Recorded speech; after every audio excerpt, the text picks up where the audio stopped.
இந்த ப்ளூ சட்டை மாறனுக்கு யாரையாவது வம்பிழுத்தாத்தா தூக்கமும் வரும். அவரோட யூடியூப் சேனல் ஓடும் போல இருக்குது. அப்படித்தான் வந்து இப்ப ரீசெண்டா சிவகார்த்திகேயனை பத்தி கிளின்னு கிழிச்சு டிட்டா போட்டிருக்கிறாரு. இத பார்த்த ரசிகர்கள்லாம் வந்து அவருக்கு பதிலடி குடுத்துட்டு இருக்காங்க. அது என்ன சமாச்சாரம் அப்படிங்கிறத பார்க்க போறோம். அது மட்டும் இல்லாம பிக் பாஸ் 8 சீசன் வந்து பட்டைய கிளப்பிட்டு சூடு பிடிச்சு தணலா எரிஞ்சிட்டு இருக்குதுங்க. அந்த அளவுக்கு ரொம்ப ஹாட்டா போயிட்டு இருக்குது. அதுல ஒரு இன்ட்ரெஸ்டிங்கான மேட்டர் நேத்து நடந்தது. அத பத்தியும் ரொம்ப ஷார்ட் அண்ட் ஸ்வீட்டா இந்த வீடியோல பார்க்க போறோம். வள கோலன்னு பேசாம நேரா வீடியோக்குள்ள போயிடலாம் வாங்க. தமிழ் சினிமால விஜய், அஜித்துக்கு அப்புறமா அடுத்த உச்ச நட்சத்திரம் நான் தாப்பா அப்படின்னு சொல்லிட்டு காலர் தூக்கிட்டு சுத்திட்டு இருக்காரு நம்ம சிவகார்த்திகேயன் அவர்கள். அதுக்கு தகுந்த மாதிரியே வந்து இந்த அமரன் படமும் வந்து 300 கோடிக்கு மேல வசூல் சாதனை படைச்சு ஆஹா ஓஹோன்னு ஓடிட்டு இருக்குது.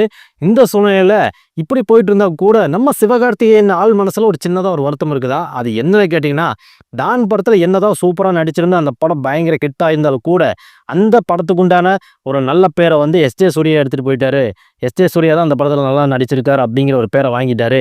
அதுக்கப்புறமா இப்போ ரிலீஸ் ஆன அமரன் படத்துல கூட எந்த அளவுக்கு எஃபர்ட் போட்டு நடிச்சிருந்தேன். ஆனா அதுக்குண்டான கிரெடிட்டை வந்து நம்ம சாய் பல்லவி எடுத்துட்டு போயிடுச்சு.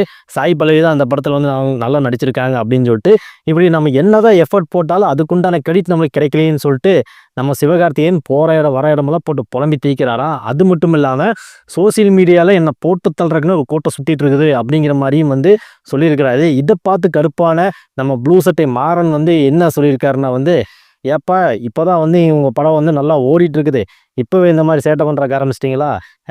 ஏன்னு கேளுங்க. இன்னொரு விஷயம் சொல்றேன் கேளுங்க. என்னதான் வந்து லப்பர் பந்துல தினேஷோட நடிப்பு தான் பேசப்பட்டது, அதே மாதிரி இந்த பார்க்கிங் படத்துல எம்.எஸ். பாஸ்கரோட நடிப்பு தான் பேசப்பட்டது.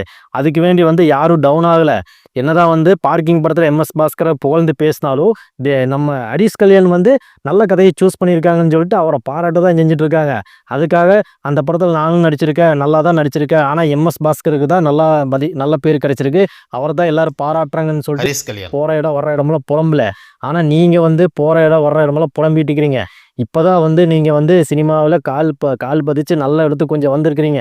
இப்போவே வந்து இப்படி வந்து ரொம்ப ஆட்டம் போட்டால் என்ன பண்ணுறது? என்னதான் அடுத்த விஷயம் நீங்கள் தான் சொல்லி ஒரு குரூப் காமெடி பண்ணாலும் இன்னொரு குரூப் வந்து அதை வந்து கலாய்க்கத்தை செய்வாங்க. இதெல்லாம் ஃப்ரீயாக விட்டுறணும் அப்படின்னு சொல்லி பயங்கரமாக குபீர் சிரிப்பு வர வச்சிருக்கிறாரு நம்ம ப்ளூ சட்டை மாறன். இதே வந்து ரஜினி, கமல் அவங்கள அரை நூற்றாண்டா வந்து போராடிட்டு இருக்கிறாங்க. எத்தனையோ விமர்சனங்களை காதில் வாங்கிட்டு இன்னும் போராடிட்டு தான் இருக்கிறாங்க.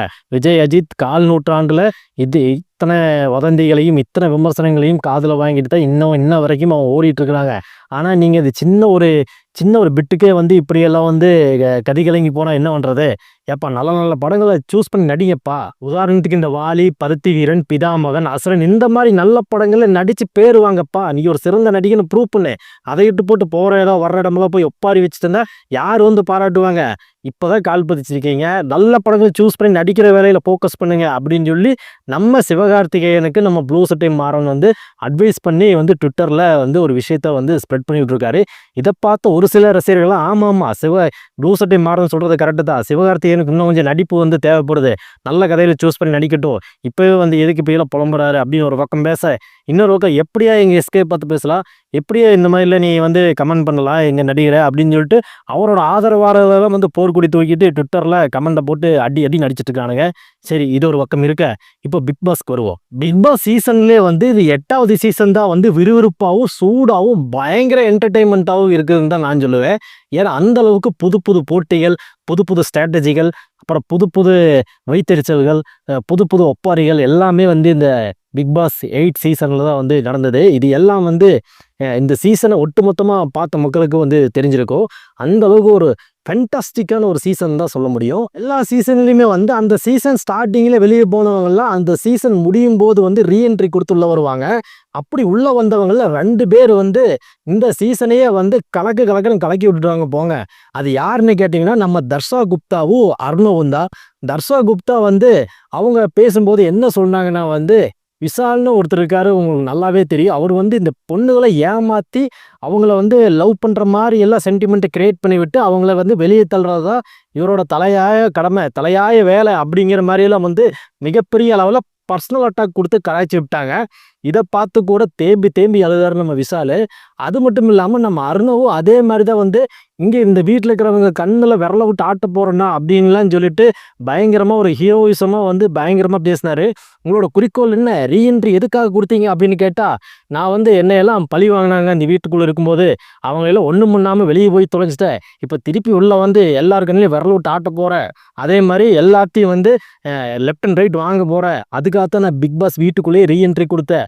இதுதான் வந்து எனக்கு வந்து நான் வந்து இந்த விஷயத்தை தான் வந்து பண்ணணும்னு நினச்சி வந்தேன். இவங்களெல்லாம் விரல விட்டு ஆட்டுறது, அப்புறம் வந்து அவங்கள வந்து ஒரு வழி பண்ணுறதுன்னே வந்து ஒரு தலையாய கடமையாக வச்சுட்டு தான் வந்து ரீஎன்ட்ரி கொடுத்துருக்கேன்ட்டு கார் துப்புற மாதிரியெல்லாம் வந்து பேசியிருந்தாரு. இதெல்லாம் நீங்கள் பார்த்துருப்பீங்கன்னு நினைக்கிறேன்.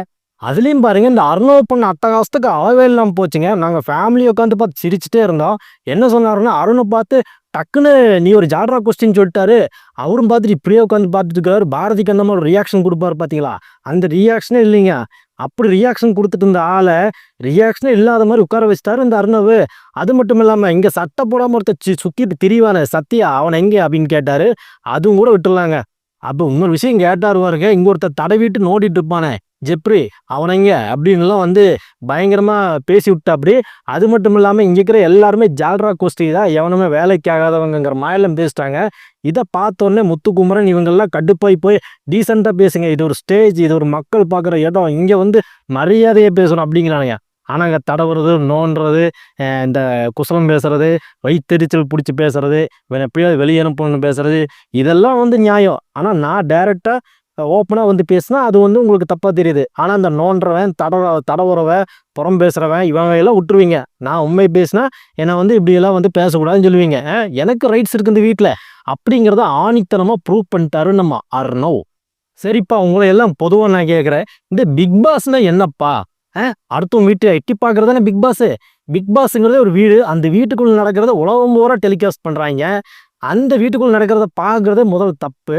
இந்த லட்சணத்தில் இதில் வந்து அதில் வந்து ரொம்ப வந்து என்ன சொல்கிறது, ஒரு கேரக்டரிஸ்டிக்காக ஃபார்ம் பண்ணுறாங்களா. நாங்கள் ஒரு வீடு, இந்த வீட்டில் இப்படித்தான் இருப்போம், அப்படித்தான் இருப்போம், இப்படித்தான் பேசுவோம், இப்படி தான் நடந்துக்குவோம் அப்படிங்கிற மாதிரி. அடுத்தவங்க வீட்டை வேடிக்கை பார்க்குறதே தப்பு. பிக் பாஸுங்கிறது என்னென்னா, குசலம் பேசுறது, அடுத்த வீட்டை எட்டி பார்க்குறது, அடுத்தவன் மேலே வயிற்றெரிச்சல் படுறது, அடுத்தவன் வந்து நல்லா இருக்கக்கூடாதுன்னு சொல்லி அவனை வந்து குழியில் தள்ளுறது, இதெல்லாம் பண்ணுற சேட்டைக்கு தான் பிக் பாஸு. இது தெரியாத நாம் இத்தனை நாளும் பார்த்துட்டு இருக்கிறோம். சரி, அடுத்த எபிசோடில் பார்ப்போம். நன்றி, வணக்கம். சிம்பிளாக முடிச்சிடணும், சிம்பிளாக ஸ்டார்ட் பண்ணோம், சிம்பிளாக முடிச்சு தானே வரும்.